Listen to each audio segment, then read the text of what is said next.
One Crazy Summer, Chapter 14. Coloring and Lala. The next morning, Vanetta, Fern, clutching Miss Pattycake, and I left the green stucco house and went to the center, where we stood on line until the doors opened for breakfast because Cecil wouldn't cook for us in her kitchen. While we ate hot oatmeal and sliced bananas, a truck from a local store pulled up and dropped off loaves of bread and crates of orange juice. Within minutes, the smell of toasted bread filled the center, and small cartons of orange juice were placed on our trays. The young white guys who delivered the bread and orange juice knew the Panthers. They stayed a while and chatted with them. I had my eyes on them the whole time, waiting for something to happen. I felt silly once I realized all I was watching was talking and laughing. When Sister Pat came around with a breakfast of toast, I grabbed 2 pieces, one for me and one for Fern. Vanetta, who was buddying up to one of the 3 sisters, could get her own toast. It wasn't all the way the television showed militants. That's what they called the Black Panthers. Militants, who, from the newspapers, were angry fist wavers with their mouths wide open and their rifles ready for shooting. They never showed anyone like Sister Mukumba or Sister Pat passing out toast and teaching in classrooms. I started to think, this place is all right. I watched the white guys leave unharmed, laughing even. I couldn't wait to tell Big Ma all about it. Then I heard Crazy Kelvin say, "That's the least the racist dogs can do." And just like that, he spoiled what I thought I knew. When we entered the classroom, we found the chairs and tables had been pushed to one side of the room. In the middle of the floor were white posters covered with outlines of wavy writing. We stood on the edges of the room, surrounding the posters like we were on dry land, and the posters were floating out to sea. Sister Mukumba motioned us in. "Sisters and brothers, find a poster to color in. You can work alone, or you can work with a partner." I looked out to sea. The letters outlined in black marker said things like justice for all power to all of the people, remember Lil Bobby, free Huey. I had seen Huey Newton on the evening news, wearing his black beret and using his big words. Big Ma called him the main trouble stirrer because he was the leader of the Black Panthers. The only famous Bobby I knew was Bobby Kennedy.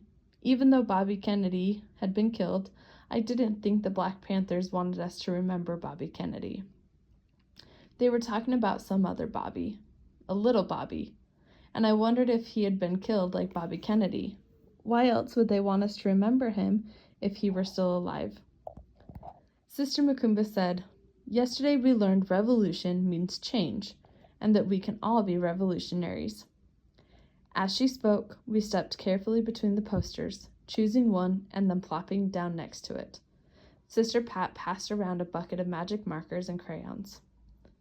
Part of me felt like repeating Vanetta's words. We didn't come for the revolution, we came for breakfast. But part of me wanted to see what it was all about. That part reached into the bucket for a thick magic marker. Vanetta and Fern each took crayons. Fern took an extra crayon from Miss Pattycake. I decided on the Free Huey poster since I didn't know who Lil Bobby was. Fern and I squatted down by our poster. Next to Fern sat Miss Pattycake with her arms reaching out. I chose the right poster.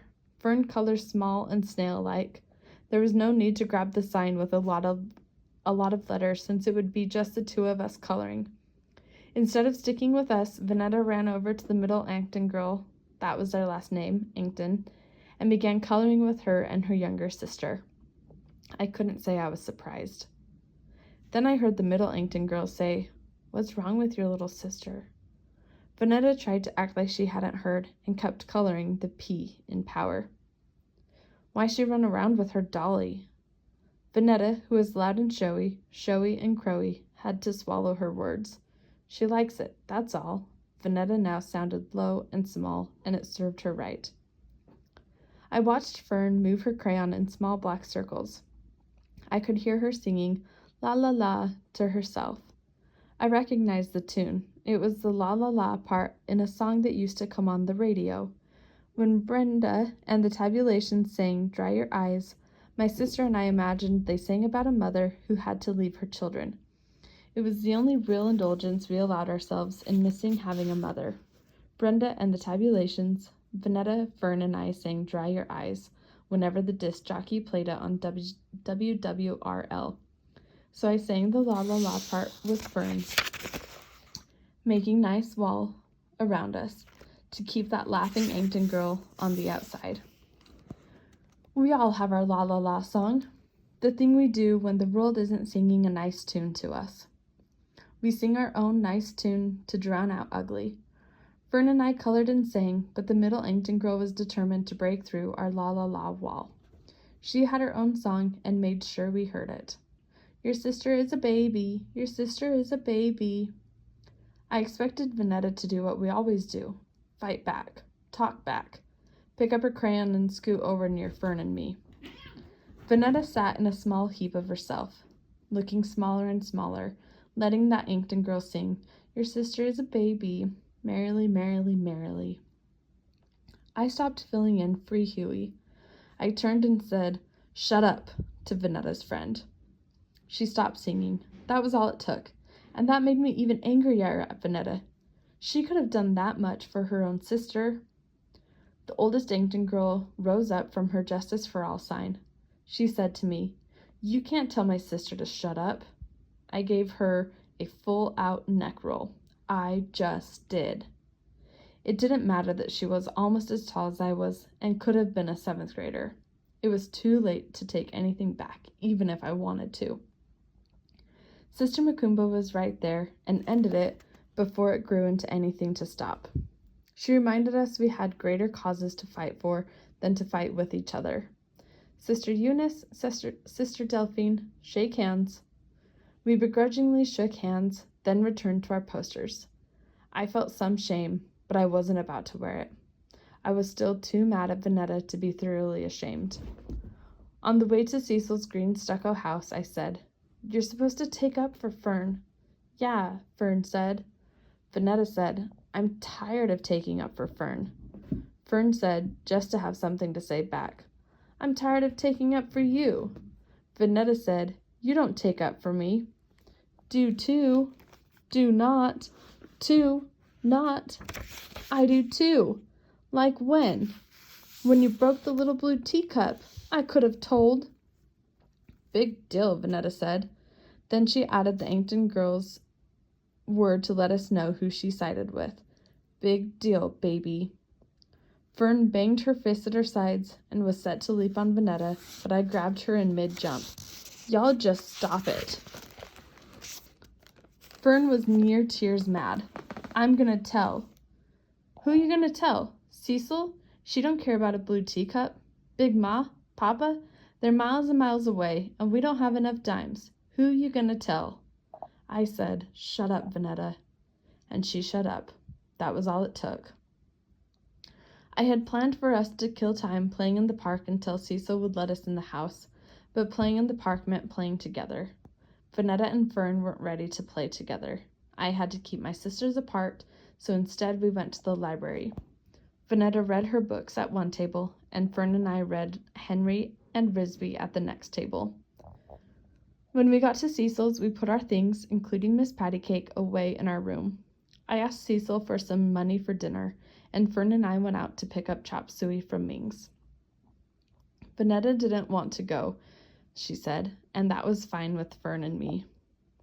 We came back from Mean Lady Ming's, who wasn't really mean, but we'd gotten used to calling her that. I kept the 2 dimes from the change to save up for our phone call. I was sure we'd need at least $1 in change. Cecil wouldn't miss 2 dimes. If she asked for them, I'd give them to her, although I didn't think she'd ask. We spread out the tablecloth on the floor and loaded up our plates. I said the blessing, and we ate. Vanetta suddenly became Chatty Cathy all through dinner. I figured she'd had enough of being apart from Fern and me, and was...